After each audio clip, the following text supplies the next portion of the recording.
আসসালামু আলাইকুম বন্ধুরা। আজ আলোচনা করব পারস্পরিক দূরত্ব আর মান অভিমান নিরসনের কিছু কার্যকর উপায় আর কৌশল। সামাজিক জীবনে ভুল বোঝাবুঝি বা মান অভিমান খুবই স্বাভাবিক ঘটনা, কিন্তু মুমিন হিসাবে আমাদের দায়িত্ব হলো এই সাময়িক দ্রুতকে স্থায়ী ফাটলে পরিণত হতে দেওয়া হবে না। কারণ দুটি হৃদয়ের দ্রুতই শয়তানের সবচেয়ে বড় সফলতা। আত্মহমিকা ইগোকে পায়ে মারিয়ে কিভাবে আবারও সম্পর্কের সেতু বন্ধনকে শক্ত করা যায়, ইসলামে রয়েছে তার চমৎকার নির্দেশনা। আসুন ক্ষণিকের অভিমান ভুলে সম্পর্কগুলোকে পুনরায় জান্নাতি আভায় সাজিয়ে তোলার কিছু সুন্নাহসম্মত কার্যকর বিষয় নিয়ে আলোচনা করি। প্রথমে বুঝতে হবে, আপনার দিনী ভাই বা বন্ধুর সাথে আপনার দূরত্বে সবচেয়ে বেশি খুশি হয় কে? সে আর কেউ নয়, সে হচ্ছে ইবলিস। রাসূলুল্লাহ সাল্লাল্লাহু আলাইহি ওয়াসাল্লাম বলেছেন, আরব উপদ্বীপের মুসলমানদের কাছ থেকে আনুগত্য পাওয়ার ব্যাপারে শয়তান নিরাশ হয়ে গেছে, কিন্তু তাদের মধ্যে ঝগড়া বিবাদ, মনোমালিন্য, পারস্পরিক সম্পর্ক ছিন্ন করার ব্যাপারে সে নিরাশ হয়নি। সুতরাং যখনই আপনি আপোষের জন্য হাত বাড়াবেন, মনে রাখবেন আপনি কেবল আপনার সাথী বা বন্ধুর মান ভাঙাচ্ছেন না, বরং আপনি শয়তানকে পরাজিত করছেন। এটি নিজ আত্মার বিরুদ্ধে একটি জিহাদ। আমাদের সবচেয়ে বড় শত্রু হলো আমাদের আমিত্ব। আমরা ভাবি, ভুল করেছে সে, আমি কেন তার সাথে সম্পর্ক গড়তে যাব, আমি কেন তাকে আগে সালাম দিব, আমি আগে কথা বললে মান সম্মান থাকবে আমার। অথচ সারি দৃষ্টিভঙ্গি সম্পূর্ণ উল্টো। রাসূলুল্লাহ সাল্লাল্লাহু আলাইহি ওয়াসাল্লাম বলেন, কোনো মুসলিমের জন্য বৈধ নয় যে সে তার ভাইয়ের সাথে 3 দিনের বেশি কথাবার্তা বন্ধ রাখবে, আর তাদের মধ্যে সেই ব্যক্তি উত্তম যে প্রথমে সালাম দিয়ে কথা শুরু করে। অতএব আজই ফোনটা হাতে নিন, যার সাথে এরূপ দূরত্ব আছে তাকে কল দিয়ে সালাম দিন, কুশল বিনিময় করুন, দেখা হলে মুস্কি হেসে সালাম বিনিময় করুন। এই সামান্য একটু পদক্ষেপ পাহাড় সম অভিমান গলিয়ে দিতে পারে। নবী করিম সাল্লাল্লাহু আলাইহি ওয়াসাল্লাম বলেছেন, আমি কি তোমাদেরকে এমন একটি কাজের কথা বলে দেব না, যা করলে তোমাদের মধ্যে ভালোবাসা সৃষ্টি হবে? তা হলো তোমাদের মধ্যে সালামের প্রসার ঘটানো। সাক্ষাতে কেবল সালাম নয়, বরং হাত মিলিয়ে মুসাফা করুন। রাসূল সাল্লাল্লাহু আলাইহি ওয়াসাল্লাম বলেন, দুজন মুসলিম যখন সাক্ষাৎ করে, মুসাফা করে, তখন তাদের একে অপরের থেকে আলাদা হওয়ার আগেই তাদের গুনাহগুলো মাফ করে দেওয়া হয়। উপহার মানুষের মনের কালিমা দূর করে দেয়। উপহার হলো চাবি, যা দিয়ে বন্ধ হৃদয়ের তালা খোলা যায়। অনেক সময় মুখে সরি বলা কঠিন হয়ে পড়ে, জিহ্বা আটকে যায়, তখন উপহার আপনার হয়ে কথা বলে। একটি সুন্দর প্যাকেট, একটি বই, এক শিশি আতর নীরবে চিৎকার করে বলে দেয়, আপনি যে আমার কাছে অনেক গুরুত্বপূর্ণ। জেনে নিন রাসূল সাল্লাল্লাহু আলাইহি ওয়াসাল্লামের সেই বিখ্যাত নসিহত, তোমরা একে অপরকে উপহার দাও, তোমাদের মধ্যে ভালোবাসা সৃষ্টি হবে। মান অভিমানের সময় সবচেয়ে বড় বাধা হয়ে দাঁড়ায় ইগো। কিন্তু যখন কেউ উপহার নিয়ে অপর ভাইয়ের কাছে এগিয়ে যায়, তখন সে মূলত নিজের ইগো বা অহংকারকে বিসর্জন দেয়। আর যে অহংকার ত্যাগ করতে পারে সেই তো প্রকৃত বিজয়ী। সপ্তাহে সোমবার আর বৃহস্পতিবার আল্লাহর দরবারে বান্দার আমল নামা পেশ করা হয়। সবাইকে ক্ষমা করা বলা হয়, কেবল ওই দুইজন ব্যতীত যাদের পরস্পরের মধ্যে হিংসা বিদ্বেষ বিদ্যমান রয়েছে। বলা হয়, এদের ছাড়ো যতক্ষণ না এরা আপোষে মীমাংসা করে নেয়। একবার ভাবুন তো, আপনি হয়তো তাহাজ্জুদ পড়েছেন, দান সাদাকা করছেন, সিয়াম পালন করছেন, কিন্তু শুধুমাত্র দ্বীনি ভাইয়ের সাথে কথা না বলার কারণে, অন্তরে হিংসা জিদ পুষে রাখার কারণে আপনার ক্ষমার বিষয়টি আল্লাহর দরবারে ঝুলে আছে। এর চেয়ে বড় আফসোসের বিষয় আর কি হতে পারে? অধিকাংশ দ্রুত সৃষ্টি হয় কুধারণা থেকে। কারো একটি কাজ কথা শুনেই নেতিবাচক মন্তব্য না করে ইতিবাচক কি হতে পারে তা ভাবুন। তার কথার পিছনে ওজর তালাশ করুন। ভাবুন, হয়তো তিনি কোনো মানসিক চাপে ছিলেন। তিনি হয়তো বিষয়টি এভাবে বোঝাতে চাননি। জাফর বিন মুহাম্মদ রাহিমাহুল্লাহ বলেন, তোমার ভাইয়ের কোনো আচরণে যদি তোমার কাছে অপছন্দনীয় মনে হয়, তবে তার জন্য 70টি পর্যন্ত অজুহাত তালাশ করো। মোহাম্মদ ইবনে সিরিন রাহিমাহুল্লাহ বলেন, তুমি যদি তোমার মুসলিম ভাইয়ের মন্দ কিছু আঁচ করতে পারো, তবে তার ওজর গ্রহণ করো।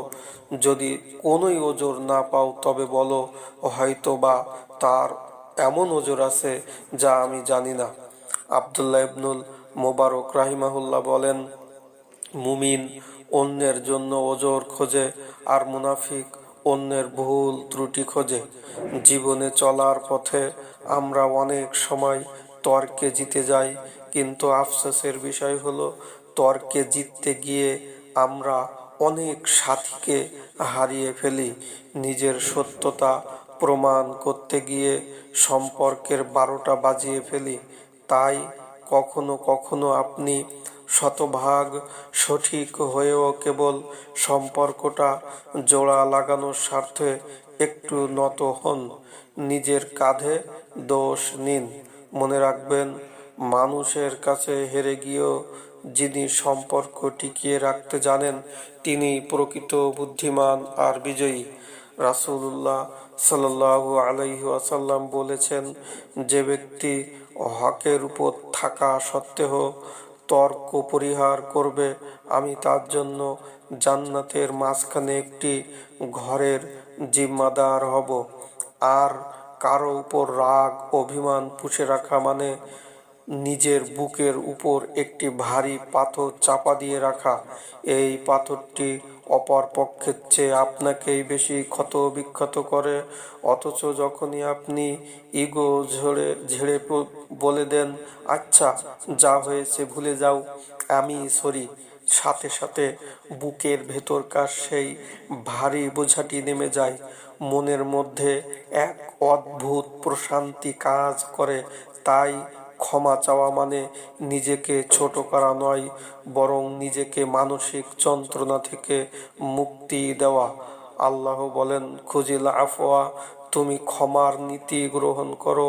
সূরা মায়েদা 13 নম্বর আয়াত। রাসূলুল্লাহ সাল্লাল্লাহু আলাইহি ওয়াসাল্লাম বলেন, তোমার সাথে যে সম্পর্ক ছিন্ন করে, তুমি তার সাথে সুসম্পর্ক বজায় রাখো। তিনি বললেন, ক্ষমা দ্বারা আল্লাহ কোনো বান্দার সম্মান বৃদ্ধি ছাড়া হ্রাস করেন না, এবং যে কেউ আল্লাহর হস্তে বিনয় প্রকাশ করে, আল্লাহ তার মর্যাদাকে বৃদ্ধি করে দেন। দিন শেষে পৃথিবীর কোনো মানুষই ভুলের ঊর্ধ্বে নয়। আজ আপনি কাউকে ছাড় দিলে কাল কারো কাছ থেকে ছাড় পাবেন। ছাড় দেওয়ার অর্থ এই নয় যে আপনি ভুল মেনে নিলেন, বরং এর মানে হলো আপনার কাছে তর্কের বিষয়টির চেয়ে রক্ত গোশতের মানুষটির মূল্য অনেক বেশি।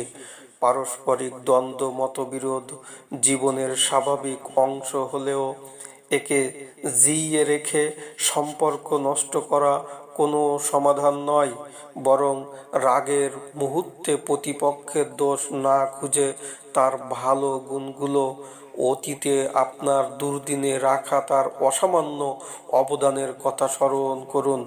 নিজেকে প্রশ্ন করুন, তার যে ইতিবাচক দিক, সহযোগিতা একসময় আপনার উপকার করেছিল, আজ সামান্য মতভেদের কারণে তাকে বিস্মৃত হওয়া উচিত, ভুলে যাওয়া উচিত। কৃতজ্ঞ চিত্তে তার ভালো কাজগুলোর মূল্যায়ন করলে দেখবেন মনের ভেতর থেকে জমে থাকা অভিমান নিমিষেই ধুলোর মতো উড়ে গেছে।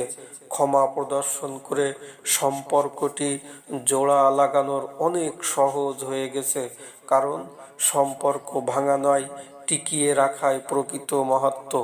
অধিকাংশ দূরত্বে শুরু হয় যোগাযোগের অভাব, অন্যের মুখে শোনা কথা থেকে। তাই শরীয়তের ধারণা বা অনুমান করে কোনো সিদ্ধান্ত নিতে নিষেধ করা হয়েছে। সূরা হুজরাতের 12 নম্বর আয়াতে।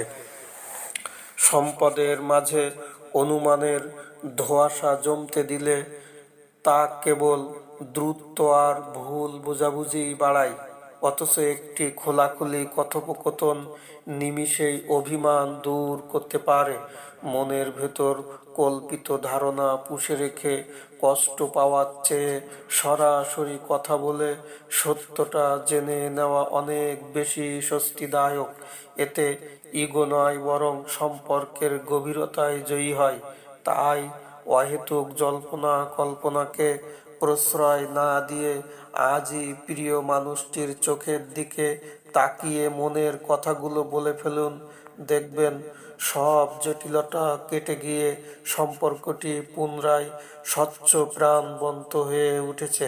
কারণ অনুমানের শেষ যেখানে, সত্যিকারের বোঝাপড়ার শুরু সেখানেই।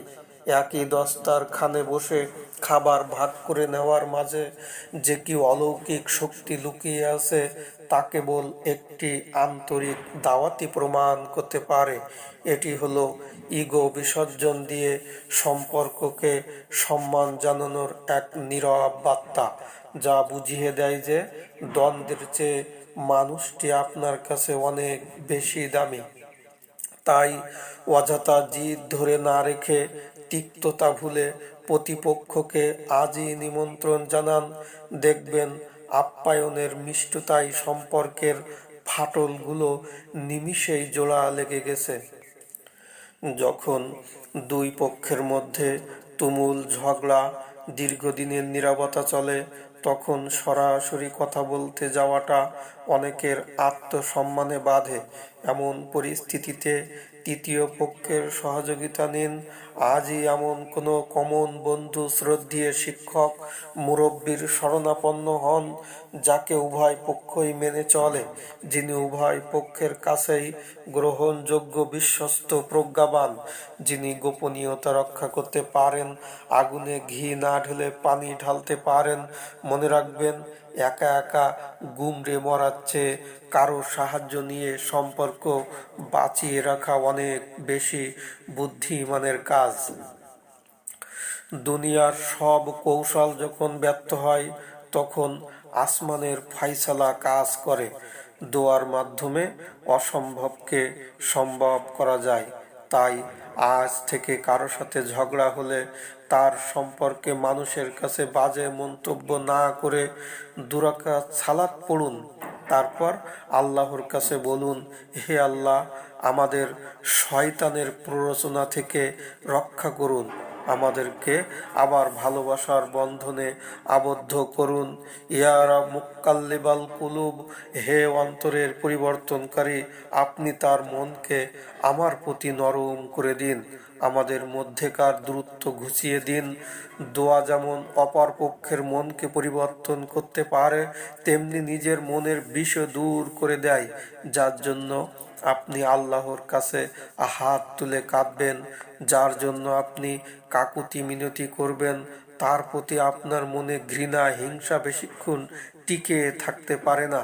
আপনি যখন বলেন, হে আল্লাহ, আমার ভাইটিকে মাফ করো, আমাদের সম্পর্ক ঠিক করে দাও, তখন আপনার নিজের অন্তরও প্রশান্তিতে ভরে উঠবে ইনশা আল্লাহ। ইয়াকুব আলাইহিসসালাম তার সন্তানদের আচরণে কষ্ট পেয়ে বলেছিলেন, আমি আমার অসহায় অসহনীয় বেদনা আর দুঃখ শুধু আল্লাহর কাছেই পেশ করছি। সূরা ইউসুফের ৮৬ নম্বর আয়াত। ফলস্বরূপ রাব্বুল আলামিন তার হারানো সম্পর্কগুলো অভাবনীয়ভাবে জোড়া লাগিয়ে দিয়েছিলেন।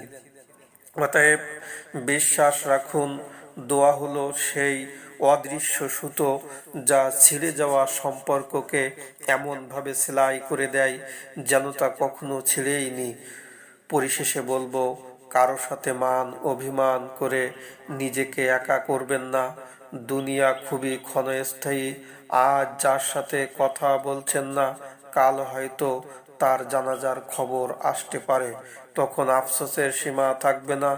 রাব্বুল আলামিন জান্নাতের গুণাবলী বর্ণনা করতে গিয়ে বলেন, যারা রাগকে সংবরণ করে এবং মানুষকে ক্ষমা করে দেয়, আর আল্লাহ সৎ কর্মশীলদের ভালোবাসেন। সূরা ইমরানের ১৩৪ নম্বর আয়াত।